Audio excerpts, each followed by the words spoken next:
akkam jirtu hordoftoota Oromoo ko chaanaalii nagaan keessan iddoo isin jirtanitti isiniif baay'eetu jecha arramoo viidiyoo kan biraa qabadheen gara keessanitti dhufee viidiyoon ko arraa maaltaa maaskii mana keessatti akkamitti hojjetadhee akkanitti dhimma ba'aa jiru maaliifii nus biyya keessa jiraataa jirru suuqii irraa iddoo garaagaraa istoora hundumaayyuu hin jiru dhabnee manuma keessatti qopheeffannee tajaajilamaa jirra kanaaf akkamitti mana keessanitti immoo karaa salphaadhaan qopheeffattanii akkasiin kaa'attan isinitti agarsiisuuf jedheetanii gara viidiyoo kootti itoo hin darbiin dura garuu of eeggannoon akkamitti of eeggataa jirtu ijoolleen lammiin koo biyyaa haalli hundumtuu yoo cimaa ta'ellee nuun immoo amma dandeenye of eeggannoo keenya guddisuu qabna bal'isuu qabna yeroo dhibeen kun nutti dhufu maaliifii biyyoota guddataniyyuu waan inni godhaa jiru miidiyaan garaagaraa dubbataa jira wanta dhokataa miti biyyoota hin guddatan jedhan kana keessatti illee kunoo wanta akkasiifaa hin arganne mana keessatti hojjetannee dhimma ba'aa jirra isinis immoo of eeggannoo godhachuudhaaf ituu mana keessatti hojjetattanii of eeggannoo guddaa ofii gootanii baay'een jaalladha maaliifii ijoollee hiriyoo tokkoof illee yeroon bilbilu haalli biyya waaqayyotu nu eega malee nunoo waan tokkoyyuu itti gargaaramaan jiru kan jedhu dhagee yes waaqayyo nama eegaa dhugaadha beekaa waaqayyo garuu kan inni nu eegummoo nus itti daballee yennaa ofeenne hin badu of eeggannoo guddaa ofii keenyaa godhannee waaqayyoonis immoo waammataa ituu gara fuulduraatti deemnee ituu du'iin baay'atinii maaliifii du'ee arra xinnoo ta'uu danda'a nama tokko nama lama dhamma kan du'e bor garuu 3-4 jedhaa deema biyyoota guddatan kanasii tokkotu jennu ituu lama jennuutu amma kumaatamaan baay'ataa deemeera du'ii baay'ee nama gaddisiisa mana namoota baay'ee rurrukutaa jira balbala mana keenyaa garuu ituu hin dhufe inni hin rukutin nuun immoo haala kamiin ofirraa ittisuu dandeenya akkuma beekamu qorichi hin argamnee fi eega qorichi hin argamnee fi immoo gara dhukkubi kun gara keenyatti akka hin dhufne walirraa siquudhaan wantoota garaagaraa miidiyaan garaagaraa dubbataa jira gatii ta'ee fi wantoota dubbatamu sana ituu hojiirra oolfanneeti gaariidha.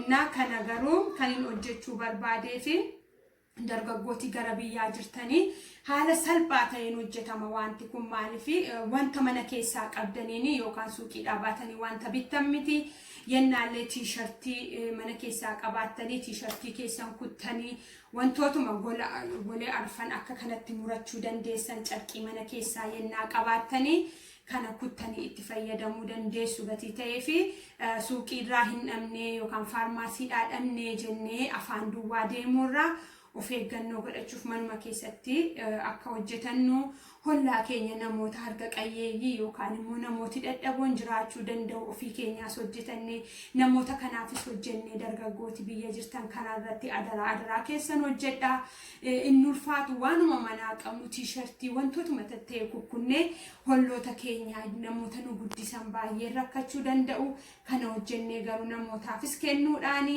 ofii keenyaanis itti fayyadamuudhaan dhukkuba kana ofirraa ittisnuun jedha egaa gara hojii kootiitti darbaa gooftaan Yesuus immoo nu wajjin haa ta'u egaa gara hojii kootiitti darbuu fi akkuma sireesniin jedhee kuni carqiima akkas kutamaatu nu barbaachisa egaa isa booda maalni ani xiqqoo ishee wantiin barbaadu carqii xinnoo haphii taate immoo akkasitti yennaa qabaattan jechuudha kana duwwaanis ta'uu danda'a kana garuu naannaa afaan keenyaa kanatti akka nuu furdatuu fi carqii akkasii tokko na barbaachisa isa booda laastikii birrii yeroo baay'ee laastikii birrii namooti baay'een hin dhabdanii anillee ba'ee bituurra laastikii birrii hin qabun ture kan hin mataa kootiin ittiin qabsiifadhu laastikii akkasiin qaba innis hin ta'a garuu laastikiin birrii moor hin ta'a jedhetanii nama baay'een isa hin dhabdanii amma gara hojii isaatiitti darbina akkuma isin ilaalaa jirtanii asiin xinneesseen dachaase kara kanaanis xinneesseen dachaase irraaf gajjallaan jechaadha deebisee maalan godhe isuma irra keessaa gara gidduutti butadhe isa jalaas ammas maalan godhe gara gidduutti butadhe maal godhadheera jechuudha kun walakkaadha jechuudha walakkaa sanarranii isuma sila isinitti agarsiisee kana as gidduun godhadha maaliif kun eessarra oola jechuudha funyaan kootiif afaan koorra oolaa jechuudha akkanaaf furdatuu fi kanaaf maal gootu walakkaa kanatti deebitanii hin dachaastu jechaadha. Argitanii salphaamatti haala kanaan dachaafanneerra jechaadha. Kana eega godhannee booda maal goonatti fufnee kuno laastikii keenya karaa kanaan itti kaawwattu jechaadha. Karaa kanaan laastikii itti kaawwattaniittu karaa kanaanis deebisee ittiin laastikicha kuno haala kana fakkaatuun eegatti gootanii booda kana isa gara alaatti hafee jiru gara keessaatti argitanii laastikicha sooleera jechaadha.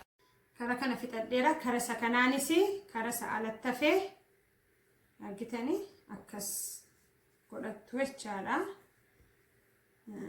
Sirreeffattanii eega akkas godhattanii booda keessatti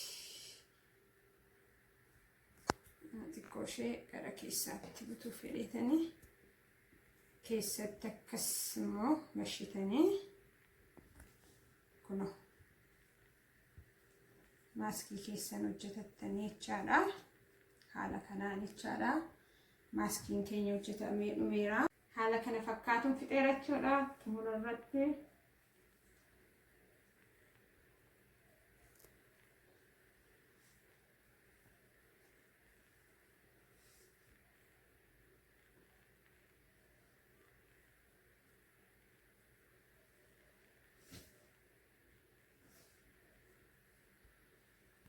amma immoo gara isa lammataattiin isin agarsiisuuf fedha. Yennaa kana dhabdaniif jechaadha. Haala kamiin immoo akka gargaaramuu dandeessan akkuma silaatti dachaafattu ammasii gajjallaan gabaabsitanii al tokko eega godhattanii booda lammaffaa irratti garuu gara gidduutti butattu. Isa kanas ammas garuma gidduutti butattu jechaadha.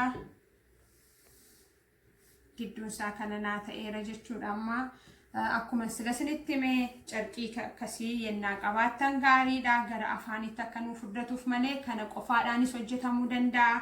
Gara afaan keenyaatti garuu akka nuuf furdatuufidha.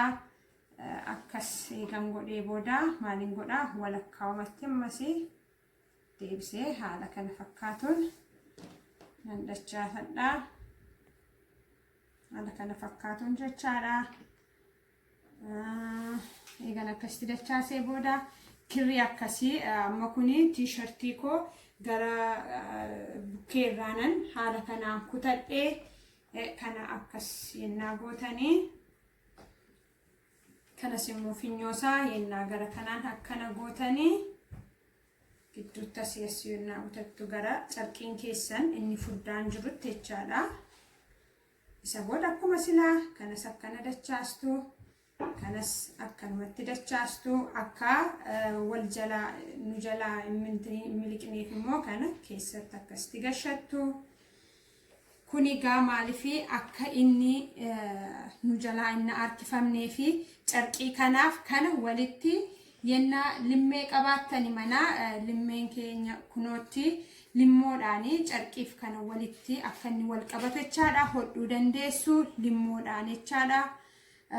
Yoommoo kanas manaa qabaattanii steeplerii isaanis immoo maal gochuu dandeessu haala kana fakkaatuun rukutuu dandeessu jechaadha.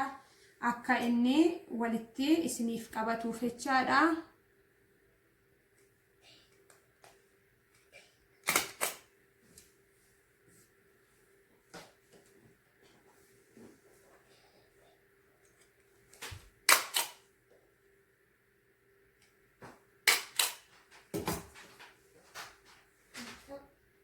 hojjetannee fixneerra jechaadha. Kanas akkuma isinitti himee inni irraanfatinaa hin dagatinaa limmoodhaan karaa afranuu hodhuu dandeenya akka inni nu jalaa mimmiliqneefi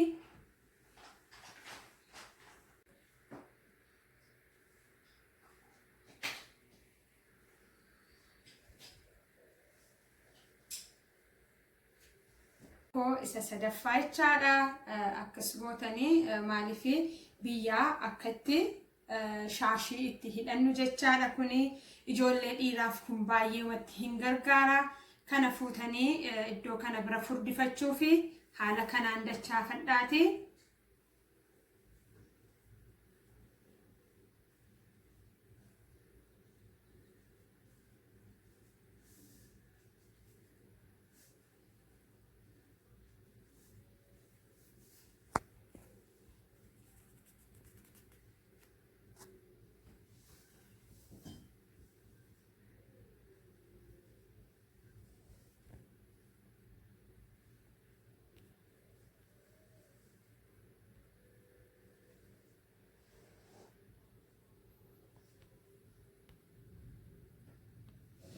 Inni afraffaan immoo akkuma beektanii waan ofii kooti manatti fayyadamuudha wanti isin agarsiisaa jiru yennaa isin gargaaree namni tokko namni lamallee itti faayidaa baatan jedheetanii kun immoo yeroo baay'ee irribaa fi kan itti gargaaramnuudha haala kanaan irribaa yeroo rafuu barbaadan kan itti gargaaramtanidha.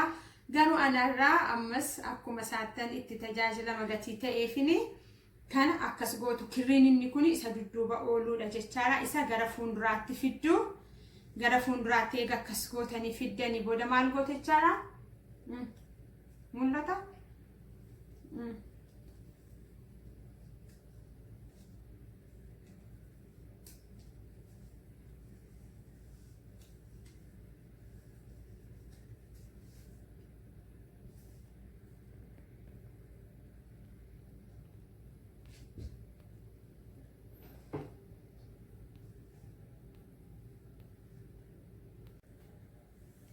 Amma immoo shaarpii akkasii namni manaa dhabdan hin jiru.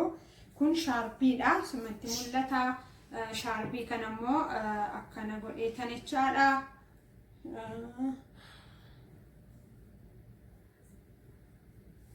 Shaarpii kotti gargaaramuuf.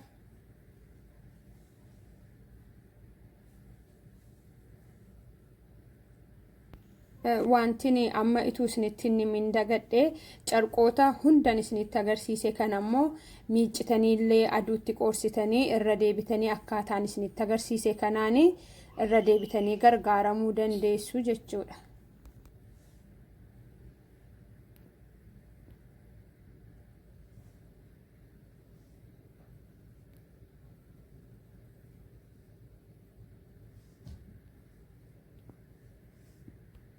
Waanuma manaa qabu waanuma itti gargaaramaa jiruun isinitti agarsiise wantoota kan ammoo itti gargaaramnee lubbuu keenya du'arraa baraallu namoota rakkatanii hollaa keenya jiranii harmoota rakkatanii hollaa keenya jiranii haala salphaa kanaanillee akka isaan itti ofirraa ittisuu danda'an otoo himnee karaan hundumtuu gaariidha. Aniga dirqama lammummaa koo ba'eera jedhee yaada ofii kootii waan inni itti gargaaramaa jiru isinitti agarsiiseera. Garuu dhukkuba kanaanii baay'ee akka dhiphattan baay'ee waa'ee isaa duwwaa akka yaaddaniif jedheen kana isinitti agarsiise miti. Garuu of eeggannoon barbaachisaadha.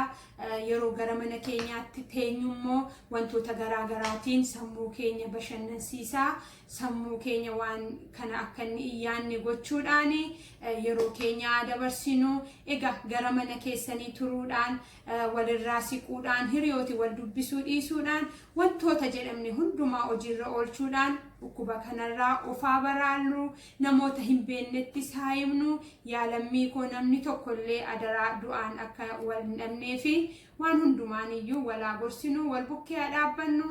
Ani gama kootiin viidiyoo koo raawwadheera. Gorsa biraa yeroon qabu immoo isinittan deebi'a. Torbee gaariif eebbifamaa qabaadhaa.